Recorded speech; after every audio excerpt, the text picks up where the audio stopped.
This episode we dedicate to Coach Bob Elliott and his family.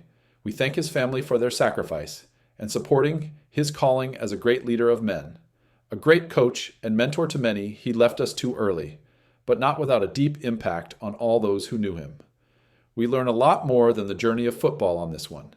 Life lessons, financial literacy, and creating a future when you don't see one are just a few of things you will learn if you stay with us to the end. You won't want to miss it. My welcome to the Big Ten moment was probably from you, actually. We were at a scrimmage, and I was trying to play tight end. I was punting and then tried to sneak it as tight end.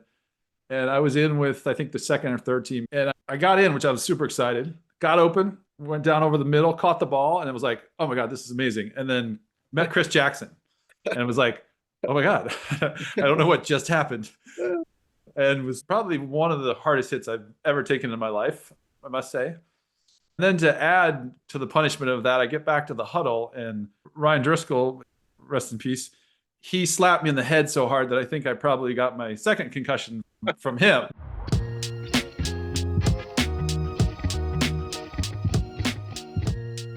Welcome to the Gallery and Hurley Unfiltered podcast, Iowa Football Rewind. Subscribe now on YouTube or your favorite podcast player to get a behind-the-scenes look that you won't find anywhere else. All right, tonight we're excited to have Chris Jackson, defensive back from 1991 to 96. Chris, thanks for coming on. Start out with the first time you stepped on a football field and walk us through where the journey started. Before I get into that, I definitely want to give Mr. Hurley his flowers, because anytime someone asks me about my last collegiate game, I think about him, because he made my last collegiate game so easy, making all those field goals and stuff. I was in the Sun Bowl in El Paso, Texas. It's funny when I have those games like that I remember so well and they were so important. Those were the games that I didn't have to do anything. And so being in a defensive backfield when everyone else in front of me is doing their job, my game is boring. And so when we had the offense clicking and the defensive line from Lloyd Bickham to Chris Webb and Jared DeFries, and then you had Vernon and also Bobby Diaco up front on the linebackers doing their job, it was just at ease. So just want to thank you, Hurley, for making my last collegiate game so memorable. Everyone was balling that game. Cedric, Exactly. Jared, Dwight, Fabian, yeah, everyone had a great game as well. There's been 4 or 5 people that have mentioned that, or at least a handful on this podcast, and they're all like, "Oh, they were 50-yarders," and Brian has to correct them and say there was like 146 and 147, and because they were so high and they cleared it. They could have been 50-yarders. So you might as well take it, man. Don't take it. Take it. Every year they get longer and longer. I'll have a couple 60-yarders in that game. Yeah, that's funny. To your first question, my first love was baseball. And I was playing baseball at the age of 5. And then I don't remember how I fell in love with football, but I was begging my mama to lie and say I was 8 years old so I could start early. But we couldn't do that. And so the funny thing about my memory of the first time I was on a football field was actually getting prepared to get on the football field. I remember the morning before the 2-a-day practice for a Little League, and this is the first time I had football equipment, and my mama didn't know anything about the football equipment, right? We got the shoulder pads. That was pretty simple. We got the helmet, and we got the hip pads and the thigh pads. It was pretty simple, but there was just this one pad that we didn't really figure out what it was, right? We didn't know where did this thing go. And it was by itself. And so this was back then where they actually had the butt pads, right? Where that you could protect your spine. And we didn't know where that thing went. It was like, does it go to the left shoulder, but where's the right one? And so that just brings good memories about my first time playing football, figuring out where the pads would go. And funny thing about it is that another thing about me being on the football field for the first time is that I was scared. I was scared to hit. And me saying that, and you all knowing me, that's crazy that I would say that, right? Yeah, I was frightened to hit, but my coach, he did one thing to me, and I still remember it. It was just me and this other guy, and we were scared to hit each other. And so we would run up to each other and try to grab each other. And he just got so pissed off. He said, you know what? Since y'all love each other so much, why don't you all hold hands and take this long mile around the park? And I was just heated, right? I was heated that he made me do that. And so after that, I said no. And I was just reckless after that. We will agree you were reckless. I was going to go there at some point, but I think I'll go there now. I think my welcome to the Big Ten moment was probably from you, actually. We were at a scrimmage, and I was trying to play tight end. I was punting and then tried to sneak in as tight end. And I was in with, I think, the second or third team. I got in, which I was super excited. Got open, went down over the middle, caught the ball, and it was like, oh my God, this is amazing. And then met Chris Jackson. And it was like, oh my God, I don't know what just happened. And was like probably one of the hardest hits I've ever taken in my life, I must say. And then to add to the punishment of that, I get back to the huddle, and Ryan Driscoll, rest in peace, he slapped me in the head so hard that I think I probably got my second concussion from him. So I was sitting on the bench, and I looked over at one of my teammates, and I was like, what are we doing a 49-41 run? And they were like, what? Because it's literally our simplest run play. Grab the guy to the right side and just couldn't, yeah, it's completely out of it. So yes, I will attest that the lesson was learned at that point.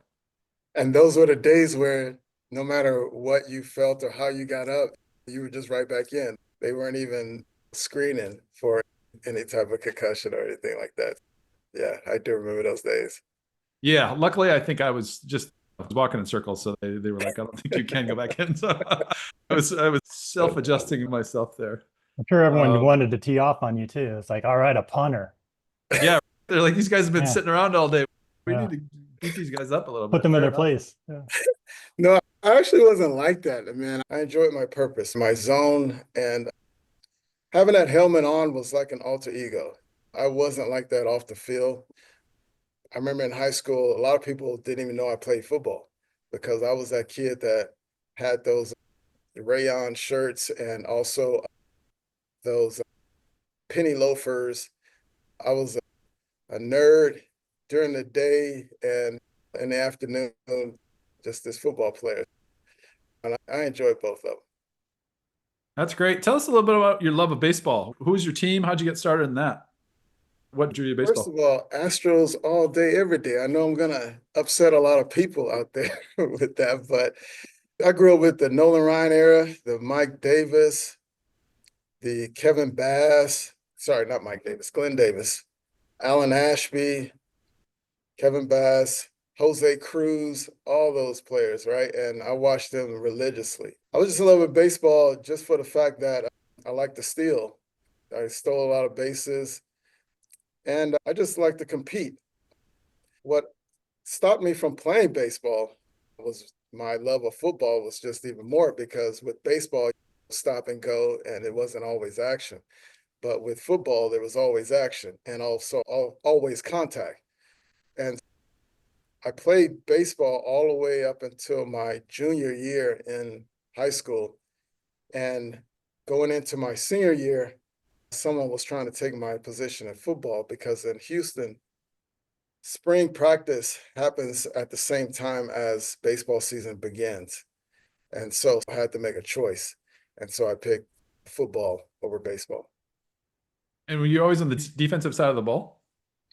Yeah, I first started at second base for baseball, but for football, believe it or not, I know all my DBs out there going to laugh at this because they know all my fellow DBs like Ples and D-Rob. But I actually started as a receiver. And the reason why they're going to laugh is because I dropped so many interceptions, it was ridiculous, right? But I started at receiver. And let me take that back. Little League, I actually did start at quarterback for Little League. I was shorter. I had the strongest arm, and I was at quarterback. And I was also at linebacker. So Little League was linebacker and quarterback. And then for high school, I was at receiver. And then I said, you know what? I'm tired of getting hit. I need to do some hitting. And then so I changed positions my junior year. I changed to safety. That's great. Why don't you walk us into kind of your recruiting journey? As you obviously did well in high school and got attention by several colleges, I'm sure. So walk through that if you would with us. That year, prior to that, my senior year, we were the worst football team in Houston. And we were being coached by a former professional football player, and he had his system as if we were professional football players where we didn't hit a lot.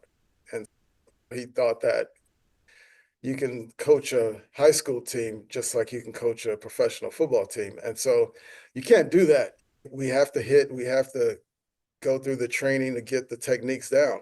And so we went 0 for 10. My junior year, we sucked, right? And so then my senior year, we got a new coach, Coach Gundy, and also we got a whole new game plan where we just hit and hit. And we started to win games, started to get recognition, and we made the playoffs for the first time in, I want to say, 15 years or so, right? And then during that senior year, I wasn't really thinking about going to college because during my high school career, that wasn't being taught and no one was giving us the information to do that. I honestly thought that my next two steps were going to be the armed forces or just straight into the workforce. And so I was just playing football, and then all of a sudden I just got letter after letter. And I didn't know behind the scenes that my coaches were really informing people about me, which I'm grateful to this day. They were telling all of these coaches, Big Ten and the Southwest Conference, about me because of my height and my size as a defensive back. And I was recruited by all of the Texas schools, but surprisingly, I didn't want to go to any of the Texas schools because during that time in the Southwest Conference, they only played everyone in Texas. And so I needed to travel. I wanted to get out of Texas. I wanted to see the world. And I was recruited by all of the HBCUs and also recruited by Iowa State, recruited by Tulsa and Hawaii and a few other schools on the West Coast, Oregon. And surprisingly enough, my first trip was Iowa State. I just took that trip because I wanted to get out of Texas. I just wanted to see how it was, get on the plane, enjoy it. I knew I wasn't going to Iowa State because of their record at that time. I just went to enjoy it. And then when I got the chance to go to Iowa, Coach Ted Gill recruited me. And when I got a chance to go to Iowa, I was impressed because I saw Iowa definitely at the Rose Bowl that year. And that's when I saw the team and the camaraderie. And also, I really wanted to have my name being said by Brent Musburger on ABC, right? Because he was always on ABC. And I was blessed to have him actually say my name when we played Michigan. I still remember that. He said my name.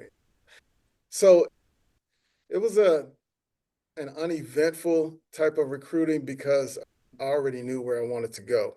I really did just want to go to a conference that traveled a lot, and Big Ten definitely fit the bill. And there are some more things about my Iowa experience that I'll definitely share as well.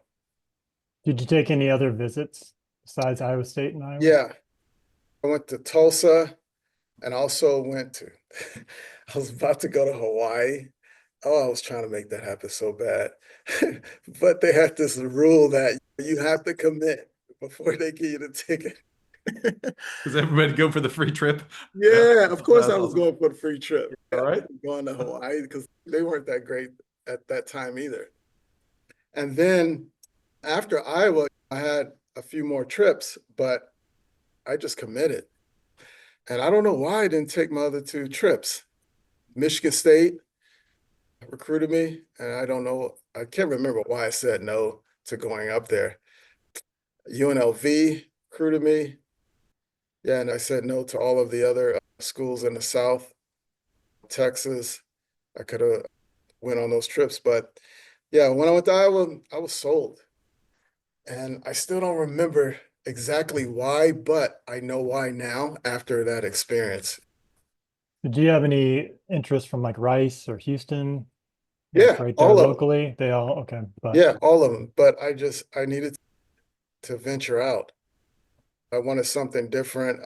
I was independent since the second grade, about 7 years old. And because when I was growing up, everybody else left the house. And so I was doing all the cooking, cleaning, and I was already independent. So once high school was over, I didn't have that much of an adjustment to make.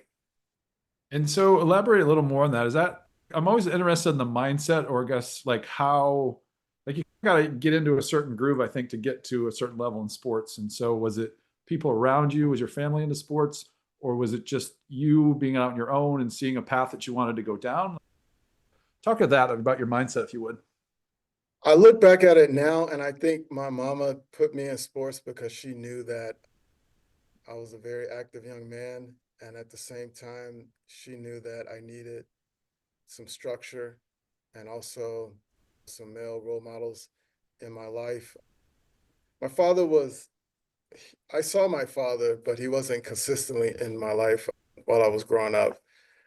And that was one thing. And then the second thing is that Texas is a football country.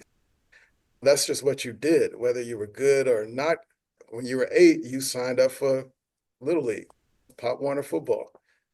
And then as the smoke clears, you'll eventually either stop playing or do something else. My problem was I was doing everything. I actually played the trumpet too. I was in the band all the way up until 8th grade because that was when you can't be on the band and the football teams. I was doing everything because I still love doing a lot. And so it was just the environment, being in Texas football, Friday night lights. Man, I still get goosebumps when I'm under lights right now. And also just that, this is going to sound weird, but just the smell of fresh cut grass, the chlorophyll. That's my favorite smell. It's crazy, right? But you smell that in Houston and in the early mornings of two-a-days when the grass is still wet and they just cut it the night before. Yeah, it's funny those things can bring back nostalgia like that, right? For sure. Yeah. It's funny you say that about the band because bad story, or not bad story, I guess it's a funny story actually. So I was a sophomore, and I think that game we were allowed to play varsity, right? We were up and dressed for varsity, which is a big deal. And of course, I was in the band, so I had to march during halftime. So I'm like the only one out there in my uniform with my pads off and marching around. And so, like, the local TV station was there, KCRG or whatever it was. And so they start the segment by showing the band. And I was like, of course, I was like came around, I was like in the front of it, and I was like, oh man, this is embarrassing. I was like, I did not want to be the highlight of the football highlights for that night. But Well, looking hope back, you had a great game that day. I don't know if I think I played a little bit. So it was, yeah, I did decent, but yeah, it was just more of, oh man, this is not what I was hoping to get on TV for. what did you play Yeah. for instrument? I played the saxophone.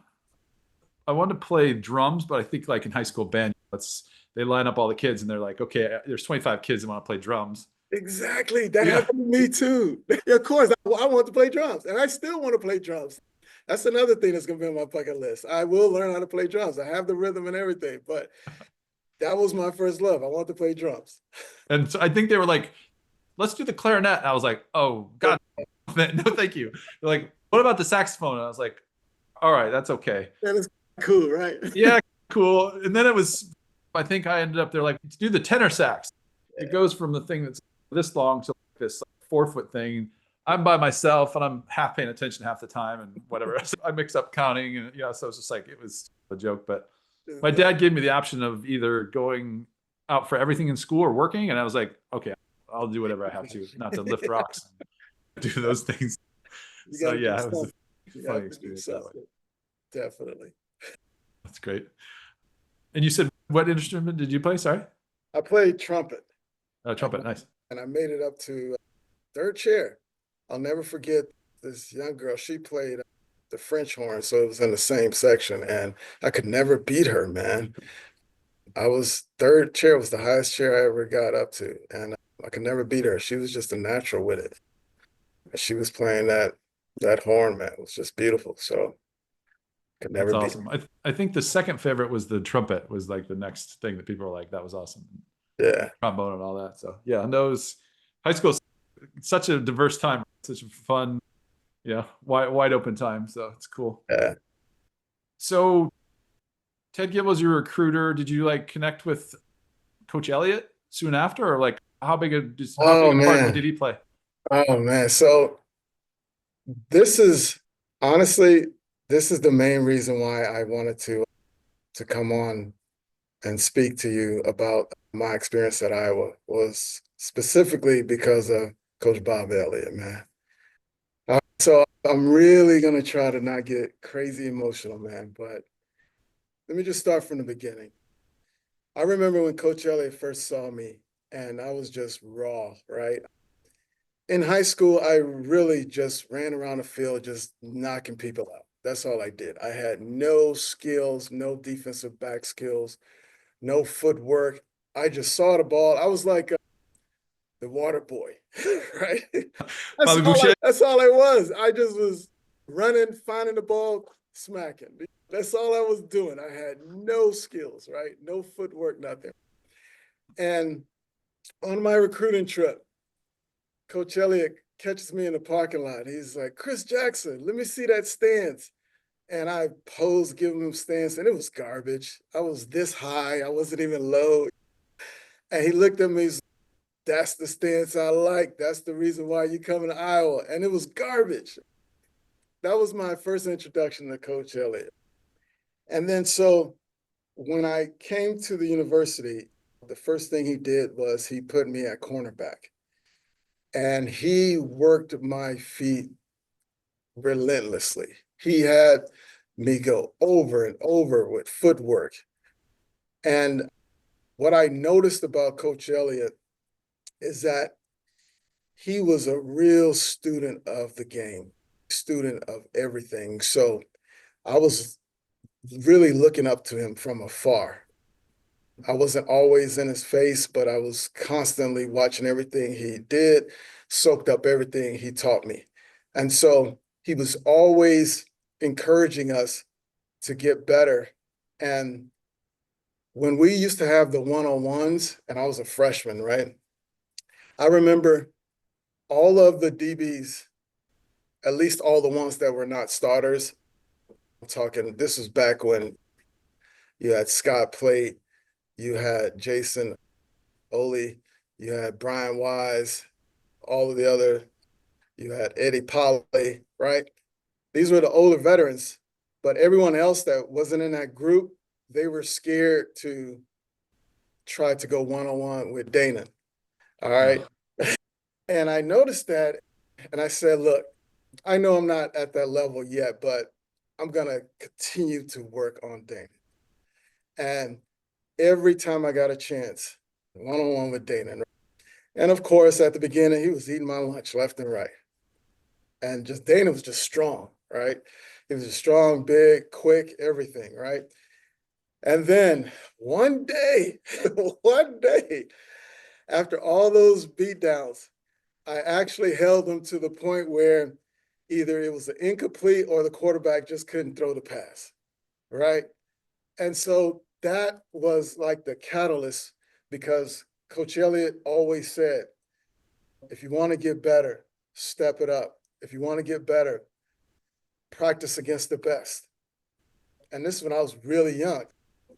And a lot of other people were just scared to get embarrassed or scared to get beat. And I constantly did that. That's the first thing I got from Coach Elliott is definitely being a student of the game. Because Coach Elliott, I kid you not, everything that I do as a man now, Coach Elliott has influenced it. And what I mean by that is that as the years progressed in my Iowa career, he really taught me how to be a student of the game. And I studied it to a point where I knew things were going to happen, where people were going to go. I was like the quarterback of the secondary. And when I came to Iowa, I was playing, remember that game, Hungry Hungry Hippos, right? Yeah. That was pretty much my football IQ. I was playing Hungry Hungry Hippos, just gobbling up stuff, hitting stuff. But he took me to the point where I was playing chess. I was having fun with the game, disguising, playing around with quarterbacks. I'll never forget how much I love making a quarterback change a play and holding disguises to the point where Coach Brazier was probably pulling out his hair and losing his mind, thinking that either I didn't know the call or I was just crazy. And that's what made it so fun. He taught me to be that such a student that it transferred over to everything. I became a student in academics. I became a student in teaching. I became a student in my own career. I became a student in things that if it was difficult or if I didn't know how to do it, I broke it down and studied it. I'm a constant learner. That's what he taught me. I remember when we found out that he had cancer, I wrote him a long letter, and I don't think I've ever written someone a letter before at that time. And all the DBs will remember this is that Coach Elliott prided the DBs for not getting cut by the receivers. And we had to always run to the ball before the whistle was blown. In that letter, I told him that you affected my life so much that even that training to always run to the ball before the whistle's blown, I transferred that into him fighting for his life and being there for his family and really doing his best to try to beat the cancer. And I'll never forget that. And that's how he's really influenced me so much. I can't even express how much he's influenced me, man, because I think about him many days when I'm dealing with the athletes I coach or the students I teach, or when I am studying something, the film study or anything, he's on my mind. And he's just been a real blessing in my life. And I hope one day that I have affected other people that have come across my path the same way he has affected me, because his soul is eternal and it's constantly influencing and affecting other people. And Coach Elliott that's my guy, man. That's my favorite coach. People ever ask me who was my best coach? He's my best coach ever. And I've had a lot of coaches, but Coach Elliott is up there.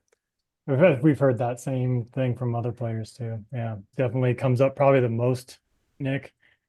Most people have mentioned Coach Elliott from the time period where he was on the staff. Yeah. For sure. And our own personal experiences. Yep. It's interesting to hear you guys say that. I guess I was a little farther away from him. He recruited me and I think gave me the chance to go to Iowa and was really in my corner. Super grateful for that. And it's a lifelong kind of mentor too until he passed. And yeah, I think it was interesting to watch him coach because he didn't fuck around. It didn't seem like he was like stern with you guys. You could tell he loved you guys, but he was like, there was no gray area. It was like, he was getting after it. And like, you guys were held to a standard or otherwise it just didn't work, I think. Do you agree with that statement? Oh, yeah, definitely. Being a student of anything, you have to get assessed, right? And you have to be accountable. And so in that film room, we were always accountable for knowing what to do or reevaluating what we did or didn't do. The film don't lie. And I love those film sessions because it made you accountable, it made you reflect, it made you go back and get it done. And then on the field, when we practiced, I remember when after one game, we just didn't hit well or didn't tackle well. And the whole practice, we were just doing tackling drills over and over, and he was just upset. And so I was upset too, because I took on that same accountability that he had. So if I missed one tackle, I was pissed. And I prided myself on not missing tackles. And yeah, he definitely held us accountable. And that's the same way that I hold myself. I'm harder on myself than I am of my supervisors or anything else because of him again. And it's all out of love because we're on this earth to serve a purpose, and only we can serve that purpose. And so if we're not constantly trying to get better and constantly use our gifts and our talents to get better, then it's a shame that we're not taking advantage of our extremely unique opportunities and our unique life. Because as I tell my students all the time, no one had your DNA before you were born, and no one will ever have your DNA after you pass. And so you're God's creation, and you're that unique. That means that you are here to serve a purpose, and only you can serve that purpose. And so in order for you to be aligned with that purpose, you have to sharpen your skills. You have to prepare. You have to get better. You have to do hard things. And that's what Coach Elliott really taught me.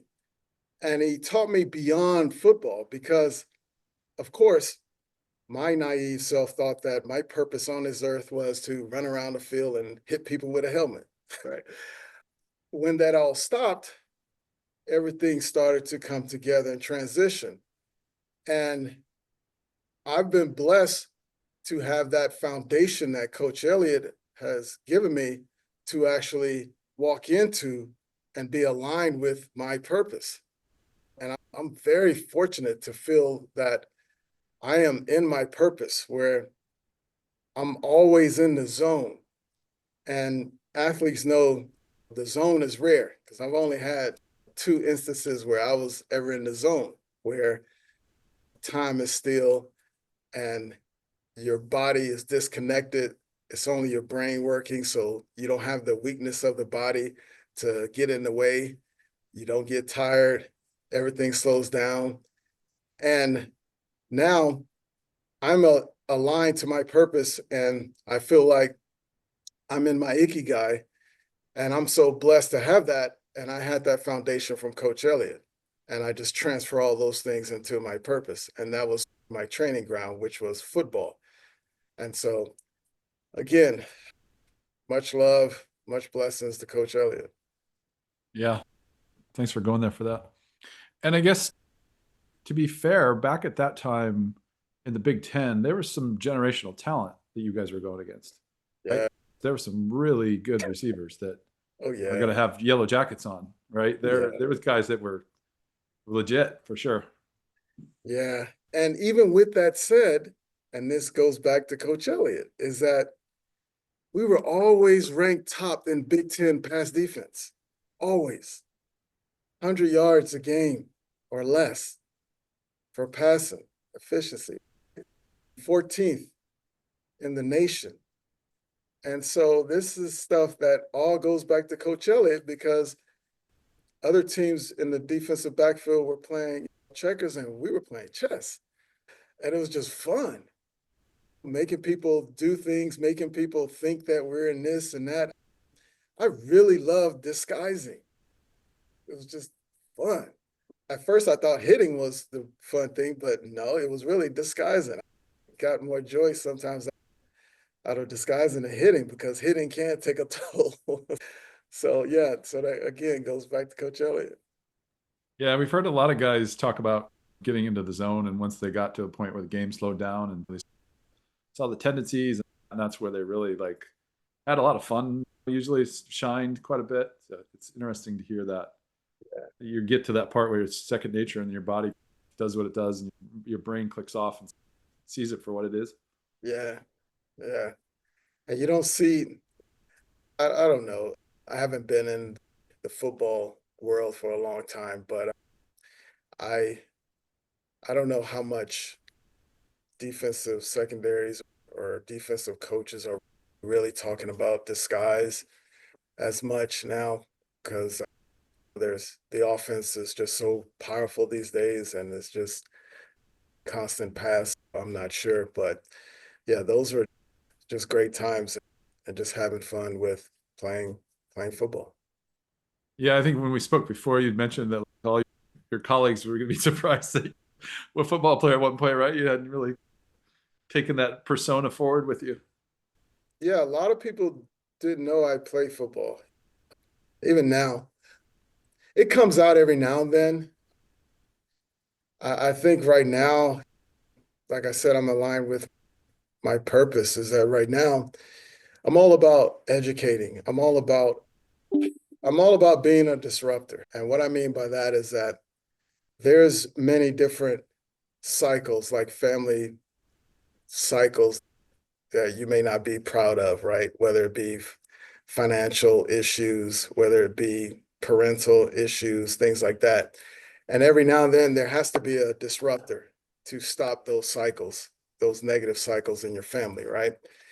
And right now, I'm really on a push to educate individuals to create financial freedom. And starting with high school students and also parents as well, educating them on how to just be financially literate. Because I know that, and I get this from one of my mentors, Myron Golden. He says that money isn't the most important thing, but it's right up there close to oxygen, right? And when you don't have it, you start to suffocate. Things get a little hard, right? And I feel like I've been blessed to be on the front line of that because I see that in our school systems, we are allowing our students to get to the 12th grade to make all these adult decisions, but we're giving them childish information. And so they're sitting here looking at this offer from this college and they see all these numbers and they're thinking, okay, I don't have the money, but I just need to do this knee jerk of taking out a loan and not realizing how that's going to rob them of their freedom in the future. And so my job is to actually educate them on how to be financial literate, how to get access to more information, which this saying is from another one of my mentors. Information changes the conversation, which changes the compensation, which changes your realization, right? That's what separates the classes. It's all information. The people that are in the upper class, they have information, they have the blueprint, and in their family, they actually pass down that information. So it's almost like this: son, here's what your grandfather did, here's what I did, so here's the blueprint. And if you don't do it, then you're a fool, right? But it's passed down information. But then you have other families that, for whatever reason, they just didn't get that information, right?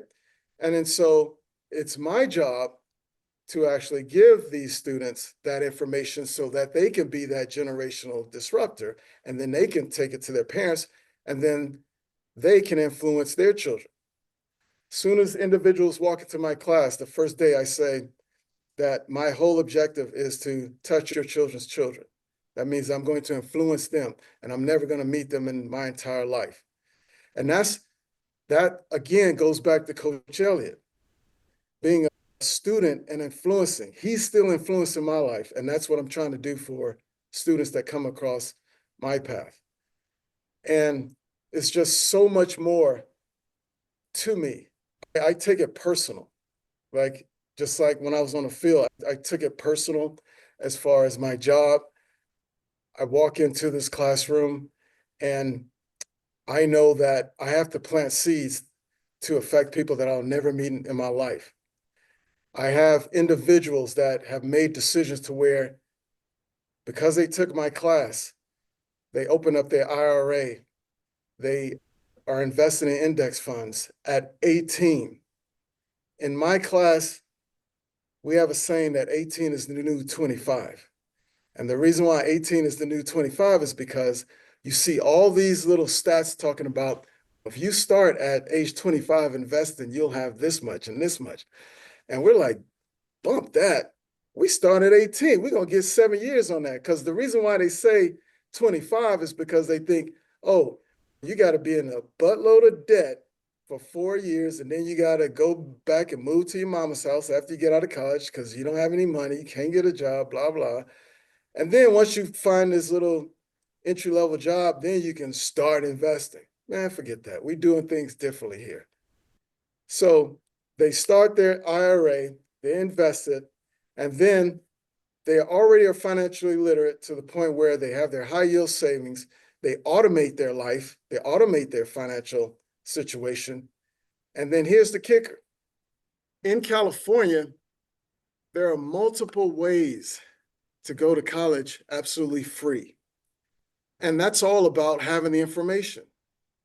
And whether it's the community college route, 2 years free, the state pays for it, then transfer, or, and this is what I tell my parents, well, now I'm getting to the parent side, but I'm also educating parents, right? Information changes their realization as well, right? Educating the parents on how every year they have to fill out the FAFSA. And so this is the free application for federal student aid. And they don't realize that those numbers are coming from their tax returns, the prior tax return. And so how can you receive more aid?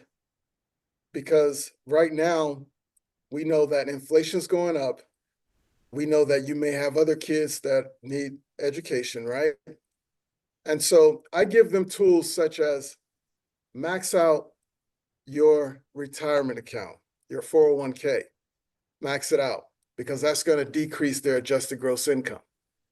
And the reason why I say that is because that is the main thing that the federal student aid looks at, is your adjusted gross income. So it's a win-win situation. You're putting money away for yourself, and at the same time, you're leaving room for your child to get funds to go to college, right? And the reason why I tell parents more of those things is because I have many parents that come into my workshops and they think that they have to save their child. And so they will sacrifice their future for their child's present. And I'm not having that, because I'm not sacrificing my retirement for my kids' present. I'm not. Okay. So I do the same thing, just like the airplane attendant tells you, put your mask on first before you can help somebody else. So I'm taking care of my retirement, and my kids, you better do X, Y, Z, and I will educate you, but you better do all these things. Okay. And so this is, I could talk about this for days. And so I know I've gone on this rant, but that's a part of the mission, the ikigai that I was referring to, that I'm plugged in, that I don't get tired about, is that my goal is to be a disruptor to where kids actually learn how to make money in my class. And the reason why I have that class is because I was that kid in the back saying, why the hell do I need to know this? I was that kid, right? And I don't want to waste their time. And I'm not giving them busy work. Every single thing that I teach them, they can apply, and they can apply it fast, and they can actually use it to create this financial freedom and making decisions about their next steps. I wish someone had told me about a brokerage account, Fidelity, Vanguard, Charles Schwab. I wish someone had told me that when I was 17, 18. You know why? Apple just came out. Amazon just came out. Microsoft. Crazy. If I would have invested just freaking $5 in those, huge. But that's okay. Just like Maya Angelou said, you know better, now you do better. So now I know.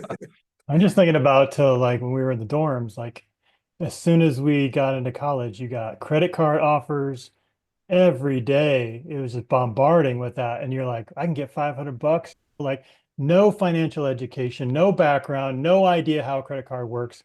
It's the worst thing. And Yes. we all, I think, went in like pretty blind unless our parents had some knowledge Right. they were training. We got none of that in school. None. And it's funny you should say that, because this book right here by Anthony Davenport, we just finished this, and I just, oh my goodness, all my books are falling down.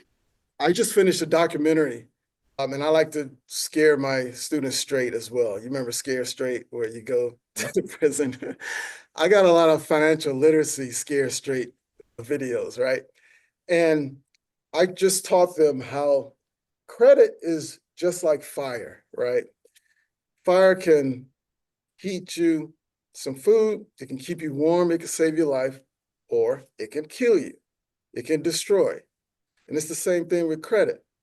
And so I've taught them that, and I've given them ways to actually build their credit while having training wheels, whether it's the authorized user or whether it's the secured credit card with a $200 limit, but it's your money. At the same time, you're building it, your habits, right? And so these are things that are essential, because when I talk to parents, they understand me because they know that our generation is the worst. We have the most debt out of all generations because we were just blind, making adult decisions with childish information. Yeah, I love that you're doing this. It's something I've always said the same thing. It's like, why didn't we learn more about mortgages and credit cards and all these other things? And we just came into kind of adulthood without that knowledge and those pieces. And yeah, it should have been taught in school. Can you give us a website, or where can people find you at or find this stuff at? I'm at Da Vinci Communications High School in El Segundo, California. And so Da Vinci Schools, that's where you can find me. Also on LinkedIn, Christopher Jackson, you'll see the locks. And I don't have a website or anything like that. I think big, think big, act small. So I don't have anything like that. But yeah, those are the two places that you can find me. Yeah, this is just my mission. I'm blessed to be a part of the movement that made California make it a requirement for every high school student to have a financial literacy class. I was a part of that movement. Also, big ups to Next Gen Personal Finance. They're a great organization, nonprofit, that actually promotes personal finance and also promotes teaching teachers how to teach personal finance. And all the people at Next Gen Personal Finance, Tim, one of their co-founders, he's there. So he's been doing huge things with legislation around all of the states. And I believe right now we have 28 or 29 states that have made it mandated for every high school senior graduated with a financial literacy course. Yeah, that's awesome. Great. Thanks for all your work. Yeah, that's amazing. Yeah. I love that story. It's great. Hello, and welcome to our wonderful University of Iowa Stead Family Children's Hospital. This beautiful building, which opened to patients in the early months of 2017, has provided children with the ideal healing environment to match our world-class system of healthcare. We are Iowa's only comprehensive children's hospital, meaning we offer every pediatric subspecialty. We have the UI Stead Family Children's Hospital Press Box, a special viewing space with the city's best view of Kinnick Stadium. Many children and their families have caught a Hawkeye football game from this spot and taken part in the other side of Iowa's greatest tradition, the wave. The ultimate gesture of care and compassion. And the next time you're looking up at our windows, please give a wave.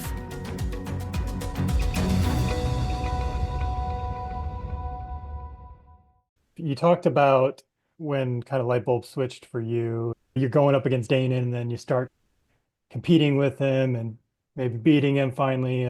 I was on his hip.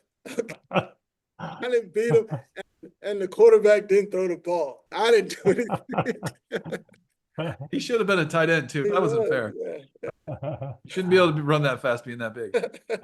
So walk us through your playing time, how much you progressed, and when you felt comfortable out there and felt confident and stuff like that. Right from that moment, being on the scout team and always going on one-on-ones with Dana, then my confidence just grew, because that was, like I mentioned before, that was my weak spot coming in. So I never was worried about being physical or anything like that, even coming up to support the run or anything like that. So that was a strength of mine. But my weakness was the footwork and one-on-ones. And so once I got better with that, then I was really fighting for time. I was blessed to have, as a sophomore, Coach Elliott thought I was ready as a sophomore. And so I won the starting job as a sophomore. This is how intense I was and just focused. Iowa State, I want to say it was 93 that we were That would have there. been your sophomore. Yeah. Yeah, about 93 we were there. That was a windy game Nick and I reminisce about. Yeah, we were in Ames. And I was going back and forth with Bo Porter. And so I started the game, but then I would do maybe 2 or 3 series and then Bo would come in. And I remember there was a point in the game that it was crucial. And I was warm. I was clicking. I was dialed in. And I was so dialed in that I really forgot that I was in this rotation. And so when I didn't go in, or I was told by Coach Elliott not to go in, I was heated. I took it personal. I thought that he didn't believe in me. He thought that because I was young, because Bo was older than me, and I was one of the youngest DBs that was in the starting rotation, that he didn't believe in me. He didn't trust me. And I hadn't made any mistakes throughout the game. And so we won the game, and in the locker room, everyone's celebrating, and I'm pissed. Like, I'm throwing stuff. And then Coach Elliott comes by, and he looks at me, and I don't remember what he said, but he said something, and then that's when it went out. And I'm doing this, crying like, why don't you believe in me? Blah, blah, blah. Why did I get taken out in that series and things like that? And I'm just crying and yelling at the same time. And at that moment, I think he really knew how serious I was.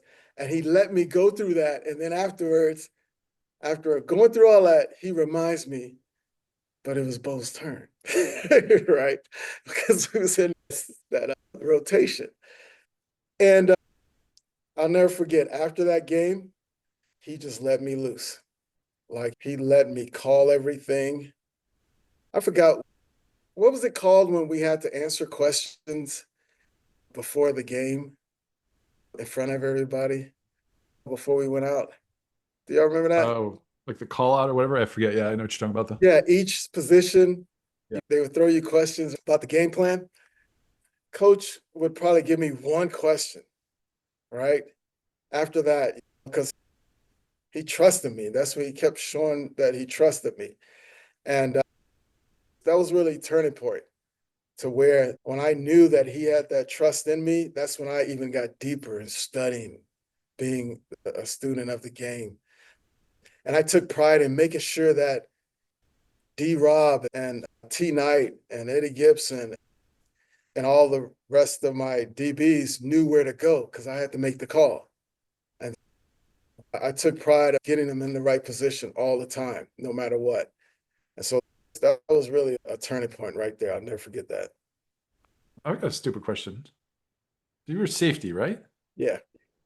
Was it weird for the safety to work on one-on-ones that much? No, because that was Coach Elliott's game plan. When he brought us in, he always put us at corner first. Got it. Okay. And so my entire true freshman year, I was working corner. I was doing all cornerback drills because my footwork was garbage. My quickness was garbage. My eyes were garbage. I was looking at all the wrong places. And then after he got our footwork together, and all of a sudden I started getting bigger too, then I was able to cover slots as a strong safety, because in most defenses, the weakness when a secondary goes to man is that middle part, that the safeties, when they have to come down to cover. And Coach Elliott didn't want that. And so all of the safeties that I played with knew how to play man to man. He started at corner, right? And then he was at free safety. Kerry Cooks started at corners. Kerry had some feet. Kerry's feet were just brilliant. Kerry Cooks, footwork, right? So all the safeties. And yeah, so it wasn't weird. Here's the thing. And all your tight end brothers are going to probably hate me for saying this, man, but I felt disrespected that I had to actually guard the tight ends during one-on-ones because the corners didn't have to do that. They put the safeties, and I was taking my time away from the receivers, right? I felt disrespected because, yeah, I'm going to leave it at that. Right? You're like, we gotta cover the punter. Like, what am I doing here? So, yeah, because we had to guard the tight ends during the one-on-ones every now and then. The tight ends would come in to the one-on-ones, but it was the receivers that made us better all the time, made me better all the time because they challenged me consistently. Willie Guy, Harold Jasper always challenged me. Harold, Jazz, he was just quick as hell. So Jazz taught me patience on the line. As soon as he made his commitment, I had to stab him because he wasn't as heavy as the other receivers. But Jazz was quick. And then Willie was a combination of quick and strong, and he was built, right? You have to just try to confuse him with whatever coverage or whatever, but it was a battle. Then you had D. Gibb. D. Gibb was just quick and smooth with it, right? And Rashard Carter was quick as well. And so the thing I love about the receiving core, they were crazy. But they were just as competitive as we were. And so we competed in everything, even during the winter conditioning, where we were always competing against them. And it was just battle after battle. And but then once we got off the football field, we were best of friends. We would make fun of each other and things like that. But we competed, the DBs against the receivers, all the time, man, all the time. They might be a little upset that you're not calling them by their real name, I think, though. The Buck Naked Posse, as they called it, I think. You might be a little pissed off at you about that.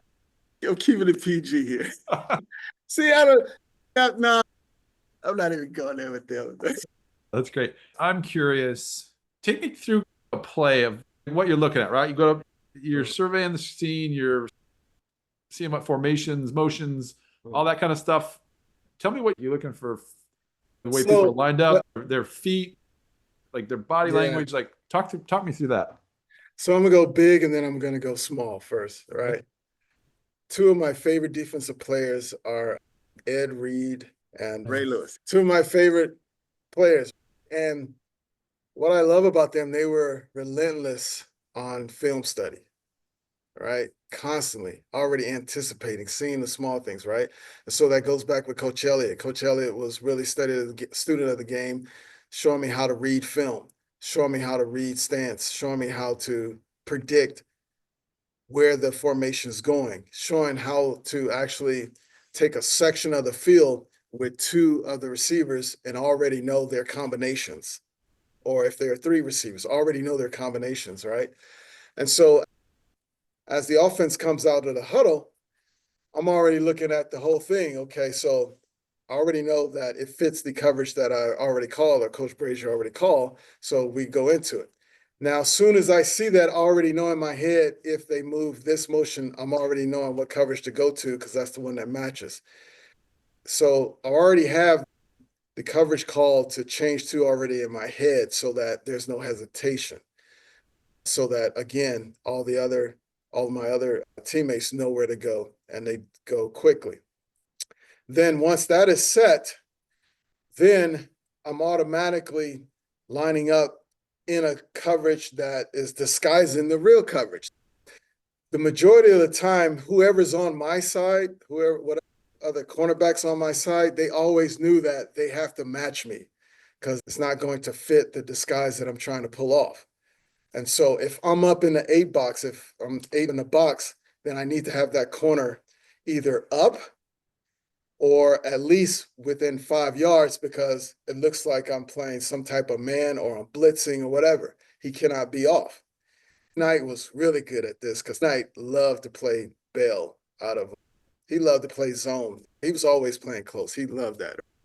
So if I'm up, then the corner is definitely going to just do a bail technique and get into a zone, and I'm just going to run to my zone from where I was, run to my location. And what I love about that is that then based on what they changed the play to, then it's definitely going to play right into the coverage that was originally called, or the coverage that we're disguising. And that gave the corners more opportunities to make plays. And that's what I love about what Coach Elliott taught me, is to disguise it, because that's what allowed us to have, I believe it was 19 or 20 interceptions in one season in 95. Players had, like 6 interceptions. D-Rob had 4, something like that. That's what allowed us to have those many interceptions. And that's what allowed me to have fun. And so that's how Coach Elliott took me from playing Hungry Hungry Hippo to chess, because that's all I was doing. I was playing mind games out there and having fun with it and just watching it all unfold. And so that's what when the offense comes out, that's what I already see, is I already know what they're going to motion or could motion to based on the film study.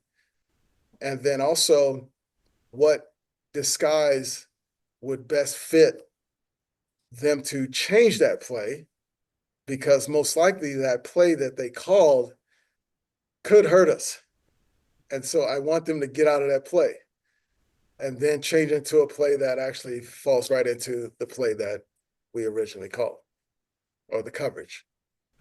It's interesting you say Ed Reed. I watched a video a couple weeks ago of him versus Peyton Manning. Yeah. And I think Ed double faked Peyton into that. something. And I was like, he was setting up 2 chess moves ahead of time. Exactly. And Peyton fell for it because he was like, oh, he's got this. And he's like, I know he's baiting me, but he didn't know he double baited him, which I thought was. Yes, wow. Exactly.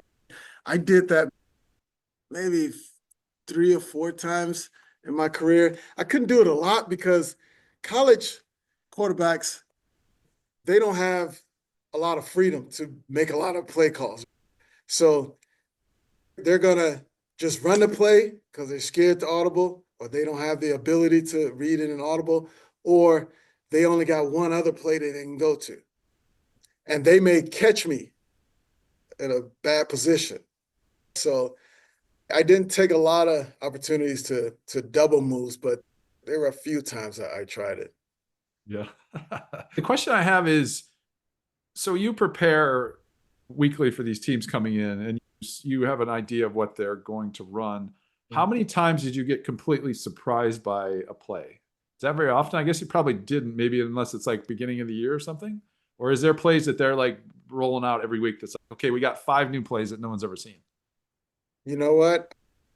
Again, I keep on saying Coach Elliott, man. But again, when you train at a level where, or when you learn, I should say learn, not even train, because it's very cognitive, where you understand all of the foundations of an offense and the formations of an offense and all of the possibilities that can come out of that formation.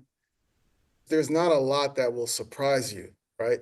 It's like there's only so much that an offense can do unless they become aliens and disappear and teleport, right? Somewhere right there, like that.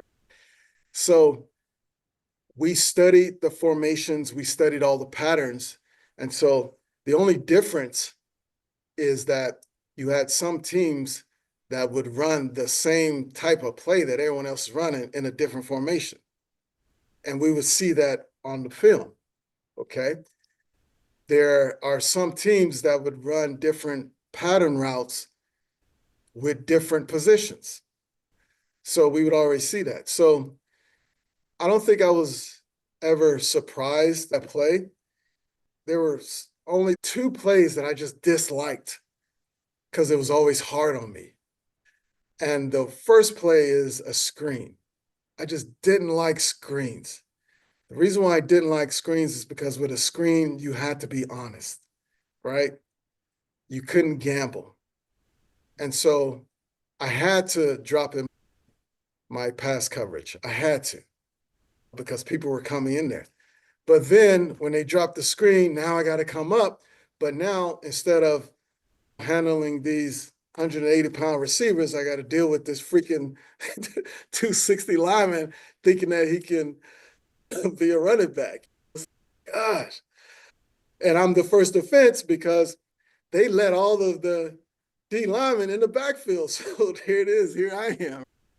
And so that's when I learned how to work my leverage, man. So I was like the Michigan guards pulling and driving down. So I hit from the side, low knee angle. I just wanted to close the gate on the screen. I just disliked the screen. I gave up my body so that everyone else can come inside. I just made sure they didn't go outside. Screen was one. The second play that I just disliked was the 3 levels. And our offense ran this consistently, right? I didn't like this where you had a man in the flat, you had a man in the, let's say, the 10 to 15 yard out, and then you had a flag, right? You had a deep one, right? As a safety, you got to pick one, right? And they're relying on you to pick the deepest one so that you can get the middle one for a good 15-yard gain, and I just dislike that. And so that's the reason why our defensive ends definitely had to come out. I used to get on Bill Innes all the time. Man, you need to, when you see the pass, you got to get depth. And our linebackers too, they had to help us out because I had to take the deepest one. I just didn't have that middle man. So those level passes, I just disliked all the time.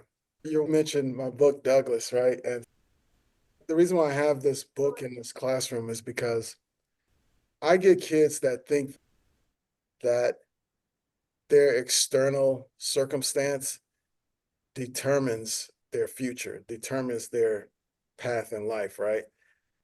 And so I've read a lot about Frederick Douglass, and he just inspires me because he had to teach himself how to read. He had to buy his freedom from slavery. And all of those were like some harsh circumstances, right?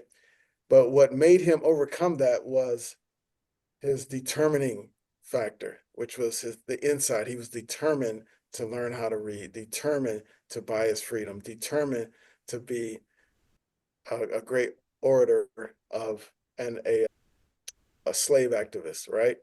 Determination, despite all of those external factors, right? And so I tell my students all the time that, yeah, you didn't have a choice as far as what neighborhood you were born in. You didn't have a choice as far as who your parents were or are. You didn't have a choice as far as what skills or financial assets your parents have to pass down to you. But you do have a choice as far as what you do with what you have and also how you go and seek and improve your circumstances, the skill sets.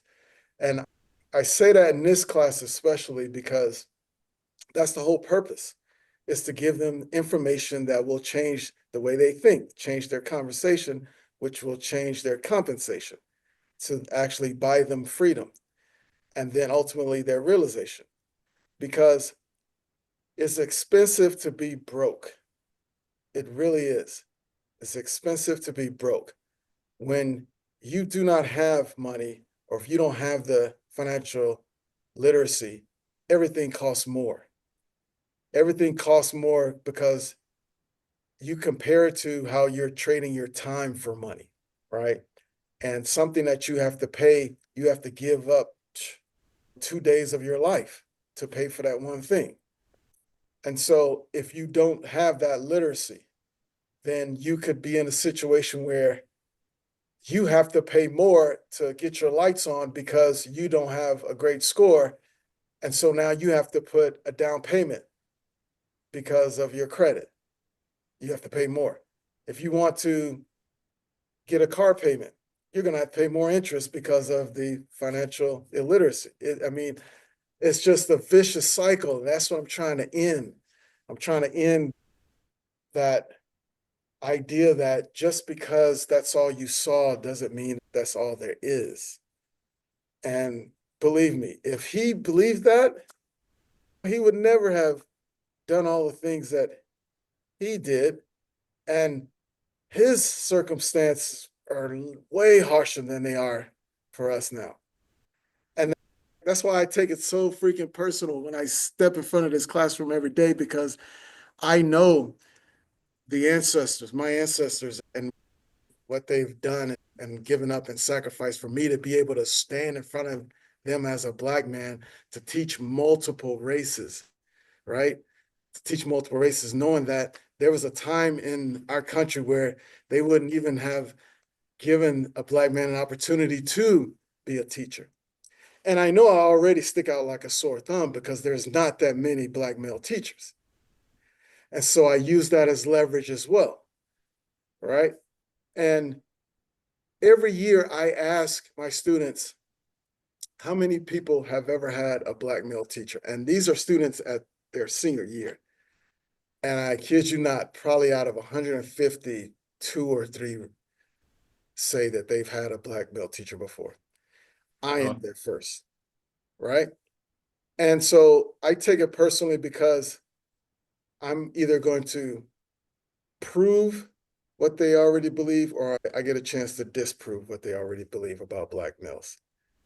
And so it's just much more. Like, I got so much on my shoulders when I teach, man. I got Coach Elliot, I got my ancestors, I have my God that has rescued me from all of the mistakes that I've made in my life to bring me to being a teacher, because I could have definitely gone a different path. I know that. And if it wasn't for Jesus Christ and my faith in God, I know for a fact that I wouldn't be here talking to you. So I have all this behind my back and lifting me up. And that's the reason why every time I set foot in this class, it's business. I'm on a mission. Like, I take it personal, man. I really do. And you have us as well. I guess you talk about it as generational trauma. And I think to some degree, that's the way I would look at it, at least. And I think that is hard. You are parallel to sports. You have to be focused. You have to know where you want to go. You have to, like, put blinders on, right? Everyone around you is going to say, oh, Yeah. why are you doing that? That's not right. Oh, why bother? Like, all these detracting things, all these things to look at on the side. And you just have to be like, okay, this is important to me. I'm going this direction. I don't care what anyone else does. And just have to have that, like, singular, it feels like almost an attack focus of just, okay, I'm stopping this now.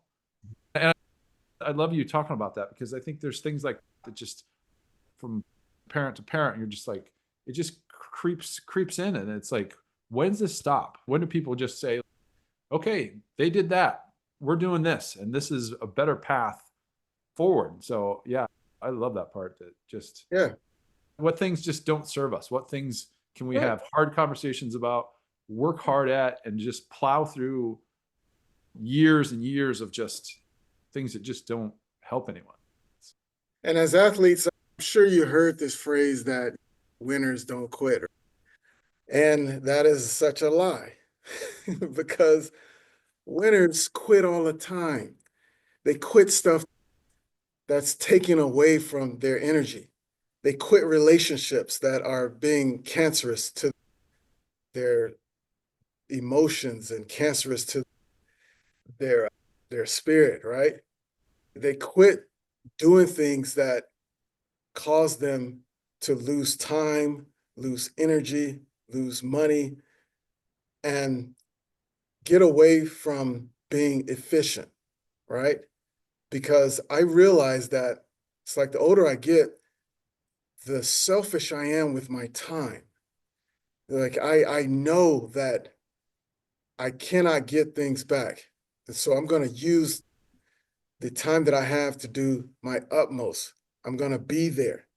So much so that my kids laugh at me, because when I get so focused, I literally take the phone off of the wall, and I get in trouble with the school counselors and all that, because I don't want to be interrupted, because this is business in here. I don't even have a desk in this room to sit down, because it just takes up space. And this room wasn't built for me to sit down at a desk, right? No, this room was built for me to educate and to impart knowledge. And I'm moving and I'm coaching. And that's what Coach Elliott did. It's like crazy. You remember he running everywhere. Coach Elliott was like one of the best. He was in better shape than any coach. Y'all know that. Yeah. He always had this kind of, he was always kind of looked like he was ready to run. He had that kind of, Yes. he was like locked up or geared up. Like he's like, all right, I'm ready to move forward, have that like forward lean of an attack kind of stance. Feels like it. Exactly. And winners always quit things that's holding them back. And so I flipped it and I told my students this as well. I said, you know what? It's losers that constantly do the same thing over and expecting something different. It's losers that constantly include certain people in their life, constantly enabling people in their lives, constantly doing the same habits, and then consistently blaming other people. And I tell my students that you are the sum of your habits all the time. And so if I'm saying that you are a very organized person, I'm not just being nice. I'm just showing you all the times, I'm just putting together all the times that you were organized or all the times that you were accountable. If I say you are a very trustworthy person, I'm just putting together every single time that you came through. But if I say that you are disorganized or unreliable, I'm not being mean. I'm just putting together every single time that you were disorganized. You're the sum of your habits. So I tell my students, be a creator of your circumstance and not a creature of your circumstance. They must be a creator of their circumstance because the small things, the small decisions that they do every freaking single day will be a sum of their habits. And one of my teachers the other day said a quote that just convicted me, man. It was so good. He said, when you're born, you look like your mother and father. But when you die, you look like your sins. It's like the sum of your habits. They slowly add up, right? And so it's what are we doing in small decisions day to day that will eventually add up, good, bad, or indifferent? And I'm not perfect, but every day I'm putting in 1% of something positive, whether it's teaching, whether it's my own body. I still train and I don't even know what I'm training for. I still train these legs because of my knee surgeries. I've had 3 knee surgeries, and that's even a blessing because of that injuries, because now I constantly have to train my legs. So yeah, it's always building habits to serve a greater purpose and for people that I'll never meet. That's my goal, man. Yeah, that's amazing. I've got a question. So I'm assuming that you come into this classroom and you talk to kids that you're probably the first person who's talked to them like this. Is that fair to say? Yeah. That you're just like, you were like, listen, here's no nonsense. What's going on and what's happening? Exactly. I guess there's a process of probably them readjusting, right? Being like emotional reaction of them saying, wow, what just happened? And then how do you connect? I guess this is a basic like change of behavior scenario, but how do you connect with them? Is it just, you just start putting the little wins together? You start putting the little habits saying, okay, we start with something small and then you just build on block on that.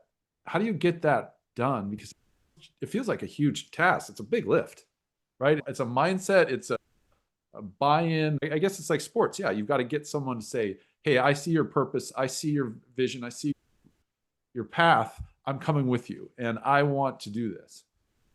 How do you do that? I guess you're obviously passionate about it, which I'm sure draws some of it in. Again, Coach Elliott, I start by showing them where I was, right? So I teach them from my mistakes. I tell them the stories coming up in high school and my financial illiteracy and the things that I did and the mistakes I made in college. And I show them my portfolios and show them how it's real and how where it was and how if I had done XYZ when I was their age, it would have been here. Every time I teach them a new concept, I always start off with how I screwed up. Yeah. So in proof of that concept concept. kind of thing. Got it. I don't want them to think that they have to be perfect because their teacher was perfect. And they've always been like, no, like I've got some doozies. And that's what makes me so passionate, because I know how it feels. And I tell my students all the time is that I'm telling you, there's a hole right there. I'm telling you, I fell in that hole. I'm telling you that when I fell in that hole, it was hard to get out of it and it hurt. And I still got the scars from it. So I need you to walk around. And then I put it to them this way. I asked them, who do you believe is wealthier, me or you? And the majority of the time, they're all saying, oh, you, Mr. Jackson, you're wealthy. You got this, you have the portfolios, you have the houses, things like that, right? And I say, no, you're wrong. You're wealthier because you have one thing that I don't have, right? Can y'all guess what that is? Time. And that right there leads us straight into this book, The Psychology of Money. I need them to have a paradigm shift about time and how they have to take advantage of that time. I don't care how much money I make. If I'm lucky, I got 20 plus years. They got 40 some plus years, and I teach them the power of compounding, right? And how interest, they're either going to pay interest or they're either going to earn interest. It doesn't care. It's a principle. And just like Ray Charles said, it's going to do what it's going to do, right? But which side of the fence do you want to be on? And so I show them that these are the mistakes that I made when I had that time that you have. And I want you to take advantage of it because I know you're going to blow me out of the water. All these little wins that I'm showing you, that what I've done in my life so far, please, that's going to be chump change if you apply these principles that I'm teaching you now. And I always tell them this quote by Stephen Covey. And this is another way to get them, is that I tell them to know and to not do is the same as not to know. And so if they walk in my classroom and they could listen to everything, do the work, blah, blah, and then walk out of the classroom, graduate, and not apply anything, they might as well say they never attended the class. So they have to apply it. So the way that I really truly believe that I get them to follow it is that I don't want to be like Mr. Jackson, but I want to be like him. So it's two parts of Mr. Jackson. I don't want to miss the opportunity. I don't want to be like Mr. Jackson when he was 17, 18, 19, 20, 21, 22, 23, 24. We go. But then again, I want to be like him now because of the financial literacy that he has and the moves that he's making right now. And I'm also giving them real examples. I'm an open book to them. They've seen my pension from the state of California. They've seen my brokerage account with Vanguard. They've seen my other brokerage account with Charles Schwab. They've seen how my children are going to be wealthier than them because I started them off earlier than they are starting as seniors. And so they get it now. And so since I'm an open book, I think it goes down to just being authentic. And that's how Coach Elliott hooked me. He was just authentic, man. He was authentic, straight up authentic. And he was a student, history major, very analytical. Yeah. And he also cared. It came through. Like no one would ever question his passion around teaching and wanting us to be successful. And he genuinely cared about everyone. It wasn't some fake thing. Hey, how's it going? He really wanted to know how you were doing.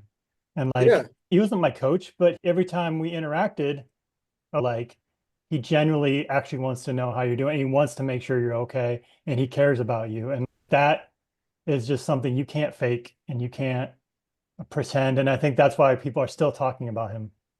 You can't fake it. I know exactly the joy that he got out of that, because it's a joy. It's this inner joy that I get when I serve. Like the more I give, just the more I receive. And I'm not talking about physical things, but it's again being connected to like the Holy Spirit, like being connected to why you are put on this earth. And I know that everyone isn't fortunate enough to get to that point in their lives where they really feel like this is why they were put on this earth. And that's the reason why I don't take it for granted. I have this endless energy. If you plug a light to the socket, it just turns on and it just stays on, electricity. I have this endless energy when I'm teaching, when I'm talking about teaching, when I'm teaching athletes, anything that involves inspiring people, anything involves serving people, serving parents, giving them information that's going to make their life better. Oh, I just get this natural high. And I also enjoy the back end of it. And the back end is from where I know where Coach Elliott spent hours and hours before he came to us to give us the game plan and to know everything. I love doing that research on my back end. I love closing myself up, locking myself up in a room and just reading and just listening to books and people that are crazy smart, and me breaking it down and then being able to bring it to others and uplift them. Like I get excited about that, man. And so that's, yeah, I'm just truly blessed, man. I'm a very fortunate man. Let's talk quickly about your NFL career, right? You want to jump into that? And then, Yeah, it was a quick one, but even that was a blessing. I mean, you were somewhere for a couple of years, I thought, right? No? Yeah, it was, but it was quick. It all started with the Seattle Seahawks coming to our pro day, and they really wanted to draft me. They just needed the 40 and things like that. And I made a decision for some reason to try out, just to do a test run with an arena football league the week before that Seattle was going to come. All right. And this was when arena football just started. I think it's the Iowa football team, or the Iowa, I forgot their name. Barnstormers. Yeah, Barnstormers. That's it. Yeah. And Carlos played for them and Larry played Larry. for them. So, yeah, everyone went through there. So I tried out for the team, but during that tryout, I tore my hamstring during the 40. And then the next week, Seattle said they had me on the board to draft late round. But he couldn't come back to the war room with some information to argue for it. So that's how I fell. And then I heard backstory. I don't know if this is true or not, but I heard that Coach Fry had some connections with Houston, the Oilers. They were still in Texas before they went to Tennessee, and convinced them to allow me to be a free agent. And I jumped on it, and I'm coming home. Like, it was surreal. I'm playing with the NFL team that I watched: Earl Campbell, Warren Moon, Billy White Shoes Johnson, all these cats. They were my idols, right? And I got the white helmet with the Oiler on the side, right? And I'm like, wow, this is crazy. So my first morning of camp, I couldn't sleep. I wake up and we were in like this, I think San Marcos College, community college dorm, whatever. And I was upstairs in a balcony, and I woke up really early and no one was out. And I go to the balcony and I just look and I paused, and I really was there. I took it all in, right? And I was like, wow, from the age 8, from that moment where me and my mama didn't know where to put the pad with the butt pad and everything, to now I'm here, right? And I saw my helmet and I took it in. And I'm glad I had enough sense to really take it in, because most people would just be too nervous or just not even be there, but I took it in. I knew that was a blessing. And I worked my way up because of Coach Elliott, the way he taught me how to study. Every single coverage that the Oilers threw at me, all I did was just match it with something that we already did. It just had a different name. And that's the reason why I just picked up the coverage. Knew the checks, everything was just so quick. So that was not a problem for me. So I truly believe that because I was a free agent, they didn't expect me to develop that fast.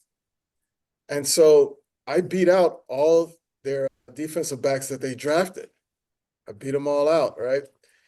I made all of the cuts, and then it was the last cut, right?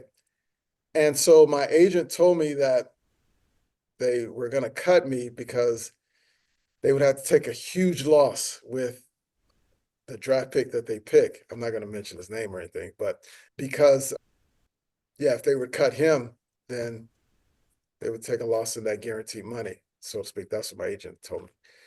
But they still wanted me, so they cut me and then kept me. And they didn't put me on the practice squad, but they signed me to the World League. So they allocated me to the World League, meaning that they still had my rights. And I was allocated to the World League to go to Barcelona. And so I was in shape, doing everything. Everything was going well. It was easy for me. I was in chess mode. Like, football was just fun. It wasn't difficult anymore. I was stronger. I was heavier. I was faster. And then during training camp in Barcelona, I was going up for an interception like this, but I was on the sideline and I was trying to keep my feet in. And so I stuck the landing, but my ankle was just solid. But there was so much force going this way, and I was trying to stay in bounds that something had to give. And so instead of my ankle giving, which I wish it was my ankle, my knee just went like that, just straight side. And so when it went like that, that rip, that's a lot of space to go like that. So everything was just ripped out. And I felt it immediately. And so it hurt for about, I would say about 2 minutes. And then after that, it felt like nothing happened. But as soon as I went that way, my bottom leg went the other way. So that's how it ended. And that began the transformation. And I say the transformation of who I am today because I was in a hospital. I was in Birmingham, Alabama. They sent me to Birmingham, Alabama. Didn't have any family there. Health South in Birmingham, Alabama. They took really good care of me. But I was by myself and I was depressed. And I'm in there in the bed. And all of a sudden, I realized I have an English degree. It was weird. Right? I was like, hold on. Because I was so pathetic that I asked the nurse to give me a red pen and I started doing a journal and it was all red. And I'm just writing, feeling sorry for myself. Oh, the world's over. I can't play football anymore. It was sad. It was pathetic, right? But I wrote and wrote, and I was just writing and writing. And in that process of writing, all of the academics just started to come up because honestly, I was playing football, or I wasn't going to school to be an academic. I was going to school so that I can play football, right? But I was understanding everything in the classes and everything, but all my energy was being the top student in football, right? And so once football was away and once my body was taken away, then that's when my mind just kicked in. It just went relentless because I was stranded. I lost 35 pounds. I was in pain. My body was just done. And that was a blessing. That was a blessing because I always tell my students that you've heard this before. Your mind, your knowledge, no one can take away from you. A person can cut me from the football team because I may not be fast enough. That's my body, or I'm too old or too slow or just not strong enough. But my intellect, I can write a book and my great-great-grandchildren will still benefit from what I use from my brain as an asset. And they can feed off of that money, feed off of the royalties for that for years. That's how powerful the intellect is, the brain, the seeds that I'm planting now, all from my mind. And so I tell students all the time, and they think I'm crazy sometimes. I really don't tell a lot of students this, but the people that I, like you all, I say the best thing that happened in my life was when I tore my ACL. That was the best thing that happened in my life because I honestly can tell you right now, if I would have had a normal football career, my brain would have been done. Y'all know how I played. Yeah, it would have been done because I remember hitting Alan Cross my freshman year, tight end, Alan Cross. He was going up the middle, and I just came straight at him. But I was still light in the pants, young. So I was just bringing heart. I wasn't bringing any weight with it. Right? So I was probably 180 at best, but I had heart. And he was maybe what? Alan was probably 230, maybe. Yeah. At least. Maybe he was tall. Yeah. It's the Chris Jackson that had like his jersey tucked up, right? You tuck the jersey up. Yeah, right? that's the one. Looking like a Q-tip, right? The big helmet, everything skinny. But the heart was there, like the dog was there. It don't matter. I don't care. I don't care what size you are. I'm hitting you. Man, I hit him like I went up top. I was never going low. I went up top. On the film, this is me. I hit him, boom. Just like that. I was out, like lights out. Next thing I know, they're asking me numbers. This was at like a spring practice or something. And of course, the young people had to go against the ones, and Allen was the starting tight end. And I knew I had a concussion, and no protocol or anything. And at the same time, I remember that night that my head was hurting, and I went to sleep and everything, all the bad stuff. I know for a fact that if I hadn't torn my ACL, yeah, my body wouldn't have been good because my mind didn't have any fear for my body. To this day, I may cut myself and not realize it 2 or 3 minutes later. I hit myself and I got a bruise because I hit a corner or something and don't realize it. I was always mentally physical like that. And I was careless about it. And so it really was a blessing that I had a short NFL career. It's truly a blessing. And I know for a fact that the calling that I'm in, this is the reason why. It was God was just using it as a tool to get me to where I belong because he put people in my life that knew it already. My auntie told me, my mama told me, Barb told me. Y'all remember Barb, right? Yeah, sure. Barb and Vicky Saunders. They Barb told Bennett, me, yeah. you should be a teacher. You should be a teacher. Vicky always used to tell me, you should be a teacher. I'm like, hell no. I'm going to play football. Get out of my ear with that. I gave my degree. As soon as I graduated from Iowa, I gave it to my mom. I was like, here, this was for you. Wasn't for me. I'm going to play football. And yeah, other people saw it and I didn't see it and I avoided it. But I'm thankful that I had a short NFL career. I'm very thankful. That's interesting. I remember you coming back one time and you said, I think it's crazy I remember this, but you were like, you need to get something, you had to have something else to do because just football all the time was just overwhelming because that's all you did. You had to break away. I don't know if you were fishing or something else. Is that right? Oh, yeah. There was some other hobby that you had that you were like, okay, I've got to break away from the football thing because it consumes you after a while if you have that much time to think about it and ruminate on it. Yeah, it consumed me. But here's the bigger thing that it was bad with me is that I made football God. I literally slept with a football. And that's not good. Like that really isn't good. And God was like, you know what? If this your God, I'm gonna take it away. There's only one God. That's where I was. Like football was my God. And that was just so not healthy, so not healthy. And so when I had that quiet time by myself in a place that I've never been, in a hospital room where I'm constantly in pain from the knee surgery and no one to confront but myself and God, that's where the purge happened. And it was a beautiful thing. It's just like gold. It has to go through some fire to take out the impurities, right? I've gone through a lot of fire to take out a lot of impurities that I had. A lot of fire. There was a time where I just disappeared. Like a lot of people didn't know where I was, what I was doing. One of my high school coaches, he was searching for me for years, right? Because I wasn't on social media. I didn't do social media.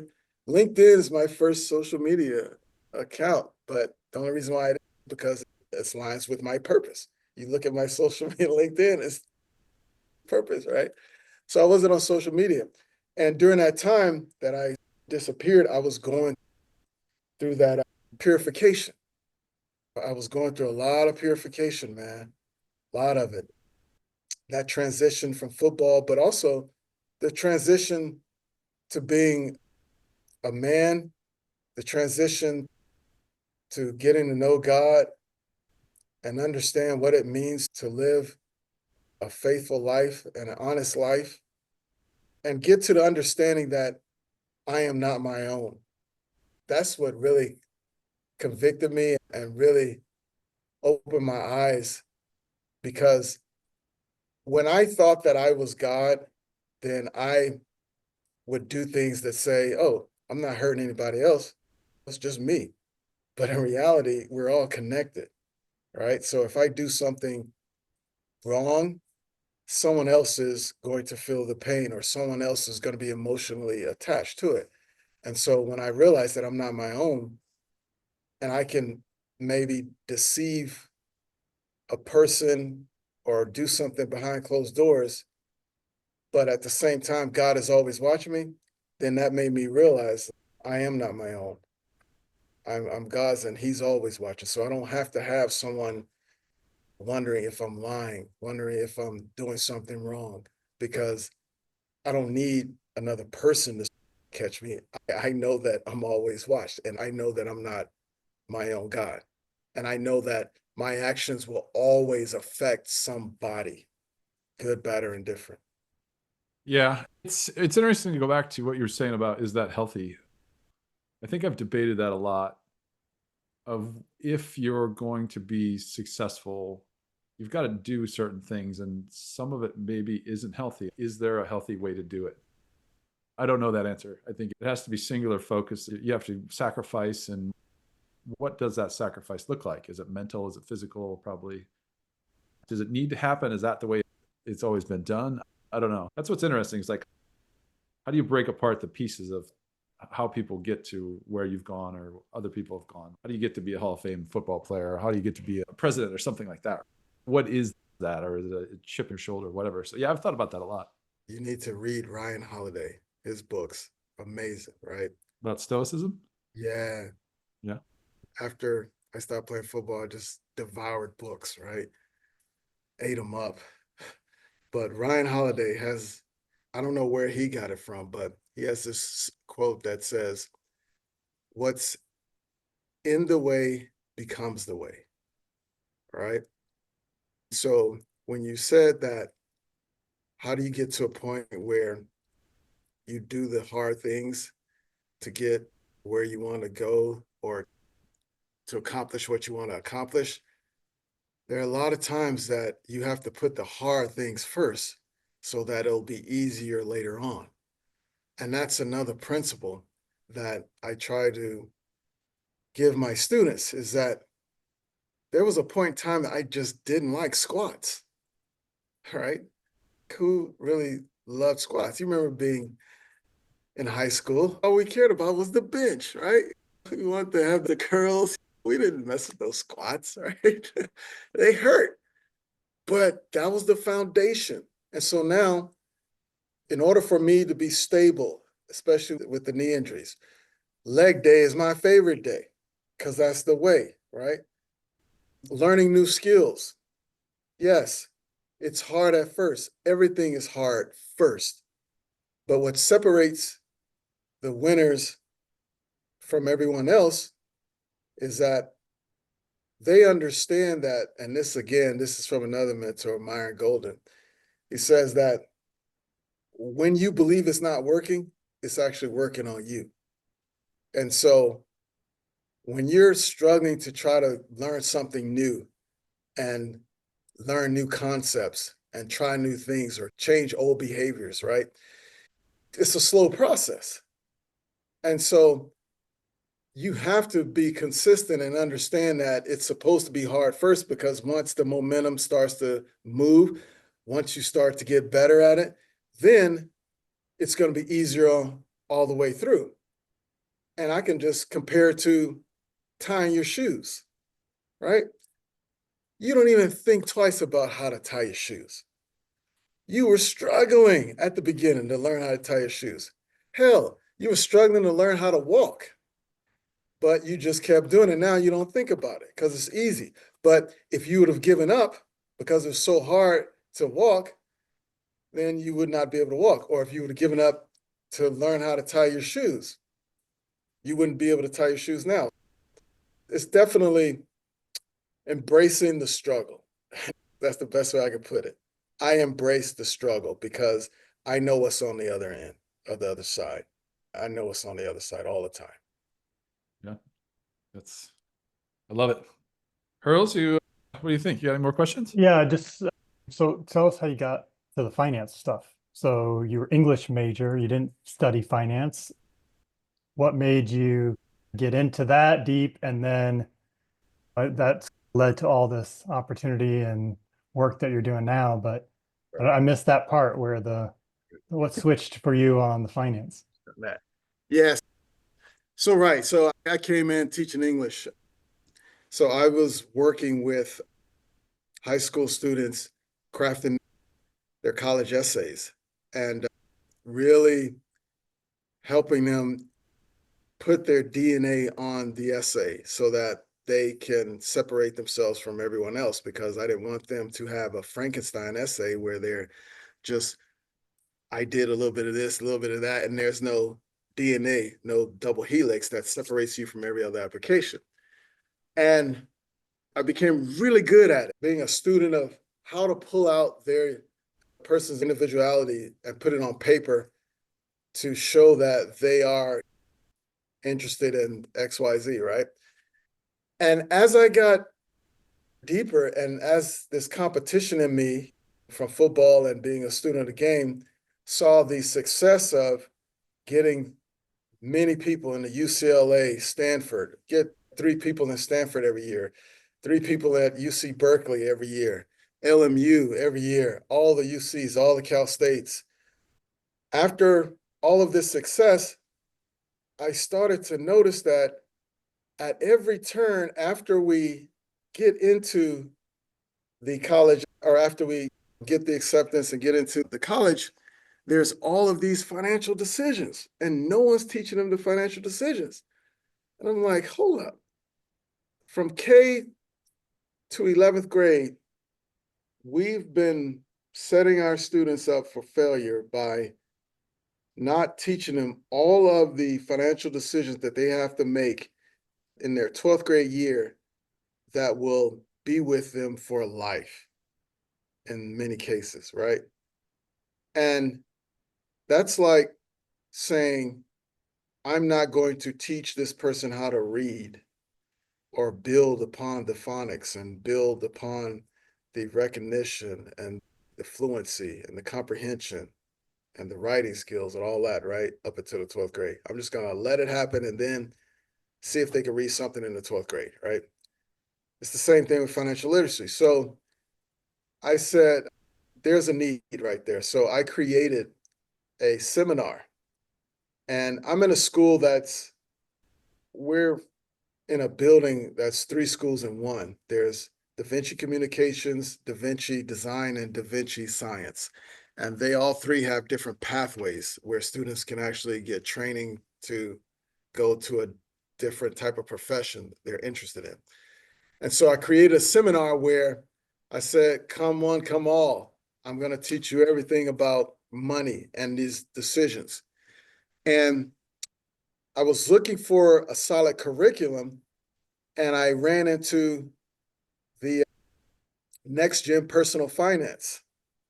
And Next Gen, like I mentioned before, Next Gen Personal Finance is a nonprofit organization that promotes financial literacy, and they specialize in professional development for teachers and teaching them how to teach personal finance. And they have all of the curriculum, they have workshops, they have college credit courses that they can take, right?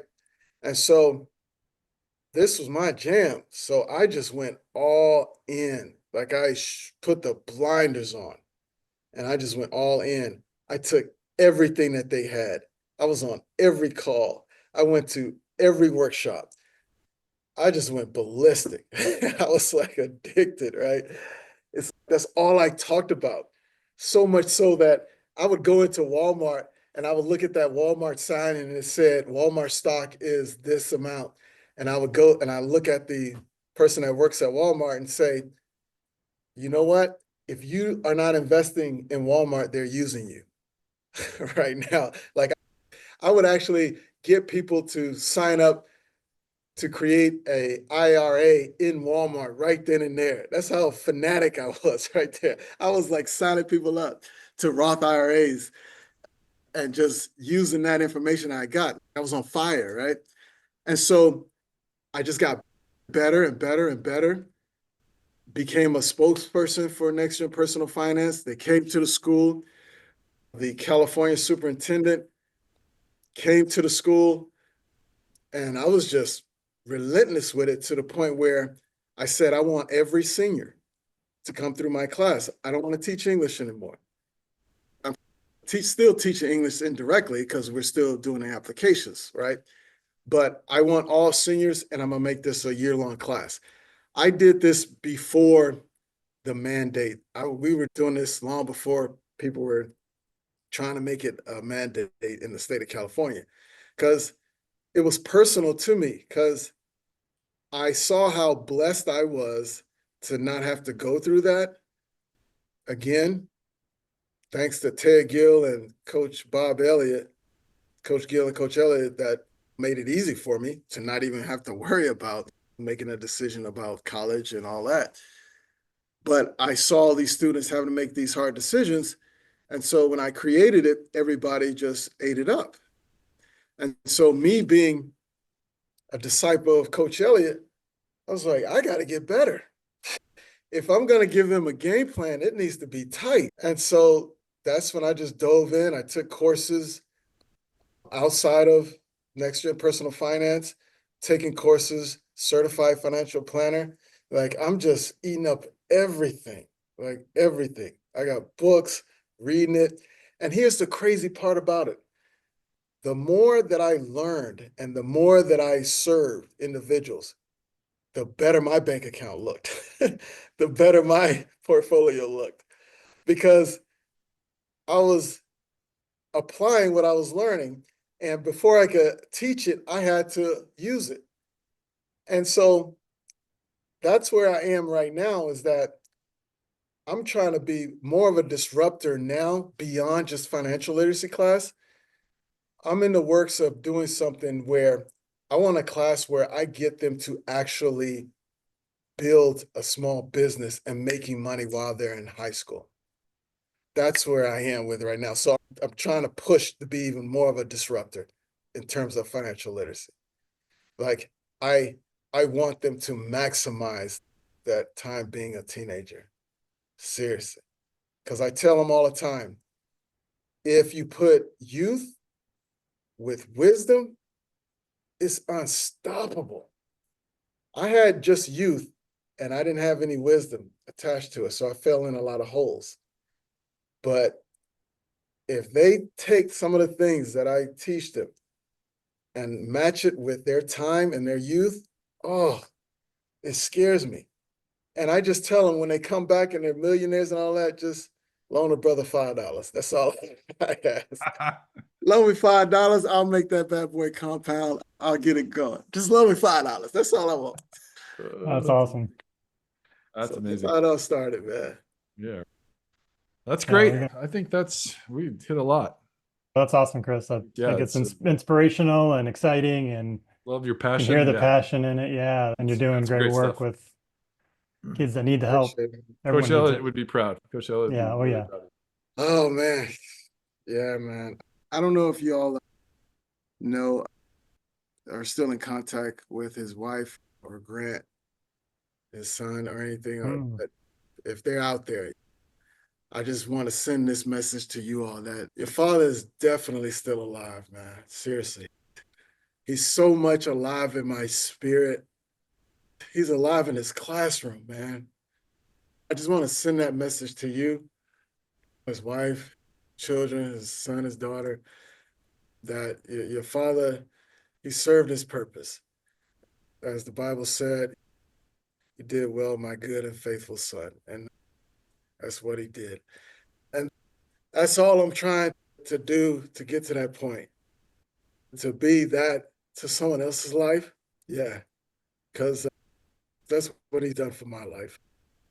If they see this and if anybody knows or is in contact with Coach Elliott's family, just let them know that his spirit is still much alive, man. Deeply alive. Deeply. Love it. That's awesome. Yeah. I think you should end Chris, it there. That's awesome ending. we appreciate you, man. Yeah. Thank you so much for everything, all you're doing. Keep up the good work. Yep. Thanks for coming on. I know, trusting us to tell your story. We really appreciate that. Thank you. No, thank you all, man, because you all have done a lot. You all have done a lot. And you all are reaching different eras before us and after us and things like that. And yeah, it's a special brotherhood. I know every football team has that. Every college has that. And I'm just thankful that I could be a part of a brotherhood like that and that we can all come together and laugh and reminisce and also seeing how we've grown because of those days. And it's a blessing. So thank you all for putting this format together and being able to share with others. So thank you so much. Our pleasure. Our pleasure. All right, brothers. Take care, man. We appreciate you. so much, man. Good catching up. All right. Thanks. All right, take care. Bye-bye. Bye.